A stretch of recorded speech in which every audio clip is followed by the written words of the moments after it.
वाल्मीकि रामायण के लंका कांड में वर्णित कथा के अनुसार रावण के दरबार के प्रमुख मंत्रियों के जासूसों ने जब रावण को बताया कि हनुमान जी लक्ष्मण जी को पुनर्जीवित करने के लिए संजीवनी बूटी लाने जा रहे हैं, तब रावण तुरंत काल नेमी के पास दौड़ा। काल नेमी चमत्कारी शक्तियों वाला एक राक्षस था। रावण ने उसे जगाया और कहा कि वह हनुमान को उनकी यात्रा में रोके और उन्हें मारने के लिए कोई भी चाल या जादू का उपयोग करे, ताकि लक्ष्मण जी सुबह तक इलाज के बिना ही मृत्यु को प्राप्त हो जाए। पहले तो काल नेमी ने रावण को समझाने का प्रयास किया। काल नेमी ने कहा, जिस बानर ने आपकी पूरी लंका नगरी को आग लगा दी थी, कोई उसे मारने की उम्मीद कैसे कर सकता है? यह तो नामुमकिन है। यह सुनकर रावण बहुत क्रोधित हुआ और उसने काल नेमी को उसकी बात न मानने पर जान से मारने की धमकी दी।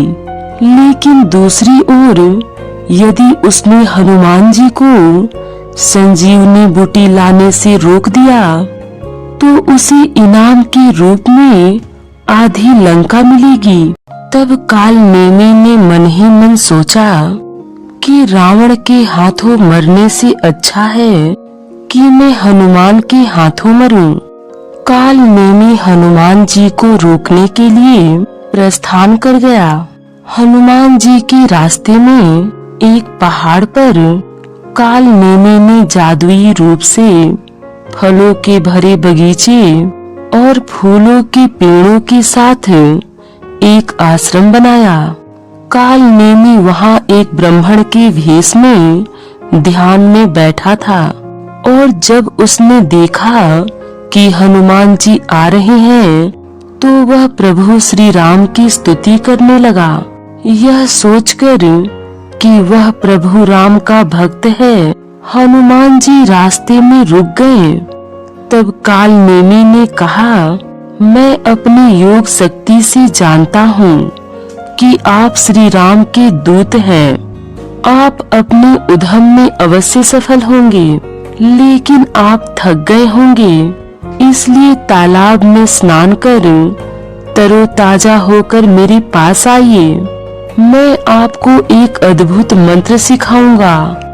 तब हनुमान जी स्नान करने के लिए तालाब में गए, लेकिन एक विशाल मगरमच्छ ने उनका पैर पकड़ लिया। तब हनुमान जी ने पानी के अंदर ही उसका मुंह दबा दिया और उसे मार डाला। लेकिन मरते ही वह मगरमच्छ एक सुंदर अप्सरा में बदल गई। वह ब्राह्मण वास्तव में राक्षस काल नेमी है। उस अप्सरा ने उन्हें बताया और कहा कि मैं भी एक राक्षसनी थी। हम पहले गंधर्व और गंधर्वी थे। एक दिन हम दोनों ने दुर्वासा ऋषि पर हंसी की तो उन्होंने हमें राक्षस बनने का श्राप दे दिया। जब हमने उनसे दया की याचना की तो उन्होंने हमें बताया कि त्रेता युग के अंत में जब श्री राम मानव भेष में प्रकट होंगे तब हनुमान संजीवनी लाने जाएंगे। वे रास्ते में तुम दोनों को मार डालेंगे और तुम्हें श्राप से मुक्त कर देंगे ताकि तुम स्वर्ग लौट सको। मैं तो अब आजाद हूँ, लेकिन कृपा कर उस झूठे ब्राह्मण को भी मार डालिए ताकि वह भी आजाद हो जाए। तब हनुमान जी वापस ब्राह्मण के पास गए और उससे अनुरोध किया कि हे ब्राह्मण देवता, पहले मेरी गुरु दक्षिणा ले लीजिए, फिर मुझे मंत्र दीक्षा दीजिए। हनुमान जी ने काल नेमी का पैर पकड़ लिया और उसी चट्टान से नीचे फेंक दिया।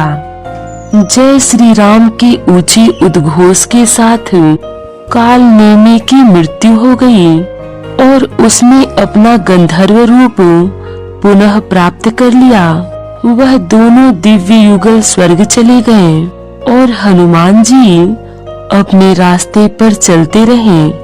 महर्षि वाल्मीकि कृत रामायण हिंदू धर्म का एक ऐसा ग्रंथ है जिसमें व्यक्ति के जीवन से जुड़ी बहुत सारी समस्याओं का समाधान मिलता है।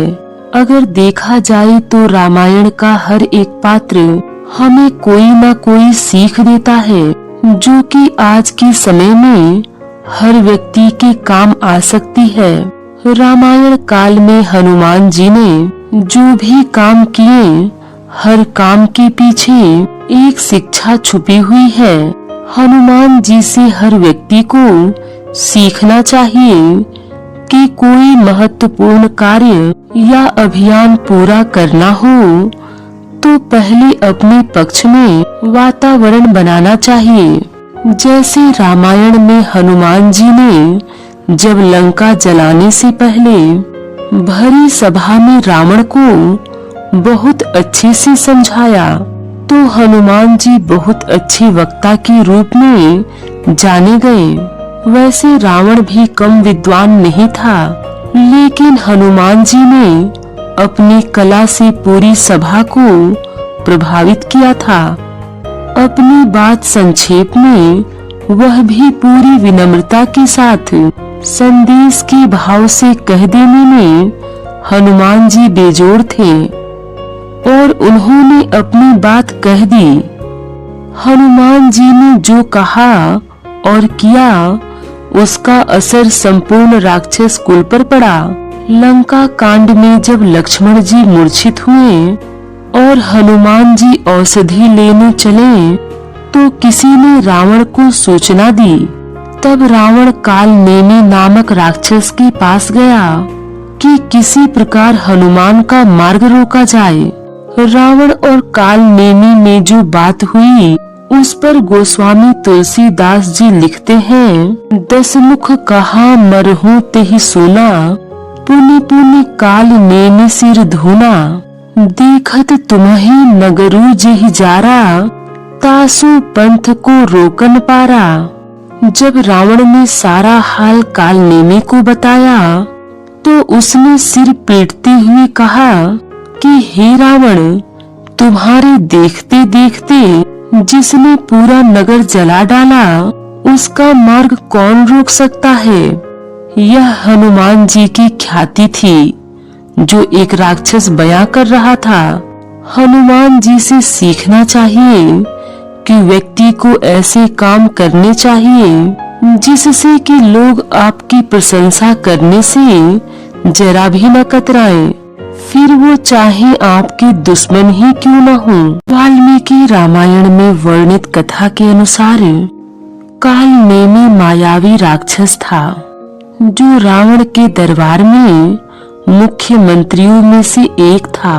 रामायण महाग्रंथ के अनुसार त्रेता युग में काल नेमी मारीच नामक मायावी राक्षस का पुत्र था।